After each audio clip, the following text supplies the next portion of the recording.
So hi, do introduce yourself and what do you do?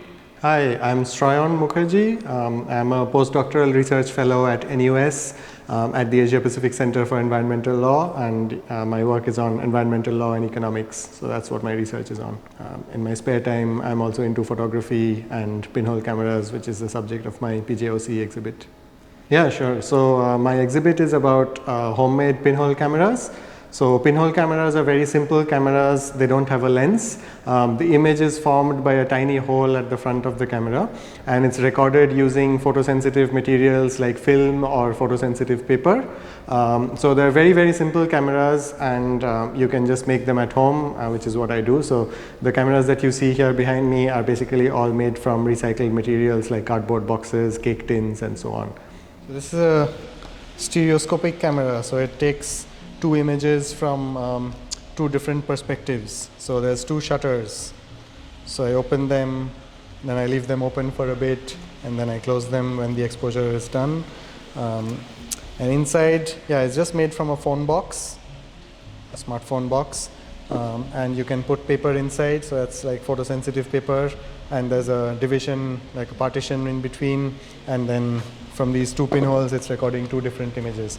And because there are two different perspectives, it's like similar to how the human eye sees, like we look at the world from each of our two eyes and like two different perspectives, and then the brain kind of merges them to form a three-dimensional photo, and that's what the camera does as well. So we make these two images, and then we can merge them with software, and then we can create an image which is like a which you can view through like red cyan glasses, and then it looks three-dimensional, or you can view them through a device called a stereoscope, and it looks three-dimensional.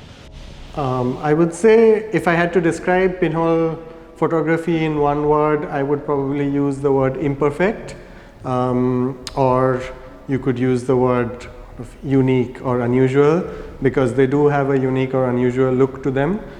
That's the result of a few different things. One is the fact that the image forming mechanism is so simple. We are just using a tiny pinhole as opposed to a lens, right? So that makes the image sort of blurry and not as sharp as a modern camera. Secondly, many of these have very wide angles, so that gives it a sort of unusual look as well. So it's wider than 0.5x in an iPhone, for example. So these are even wider than that. So that makes it look unusual in itself. And the third reason is that we tend to use very long exposures because the photosensitive material is not very photosensitive. So it requires a long time to record light. So all of these combine to make the images look a bit different from what you would typically see in a camera. So the long exposure makes it blurry. If there's any motion, then there's blur. If someone passes by quite quickly, they may not show up in the photograph at all. So all of that makes it different. But I think that makes it interesting also, because one of the things about modern photography is that cameras are almost too perfect, right? It's so easy to take a perfect photo, and we are kind of getting used to that. So if we see a perfect photo, we almost, like on Instagram, we're just scrolling constantly, and then we scroll past and we hardly pay it any attention. But with an imperfect photo, sometimes it kind of stops you in your tracks, and you're forced to think about what is the photographer trying to say. What it makes you think about the emotion or the message behind the photo rather than what is depicted in the photo itself.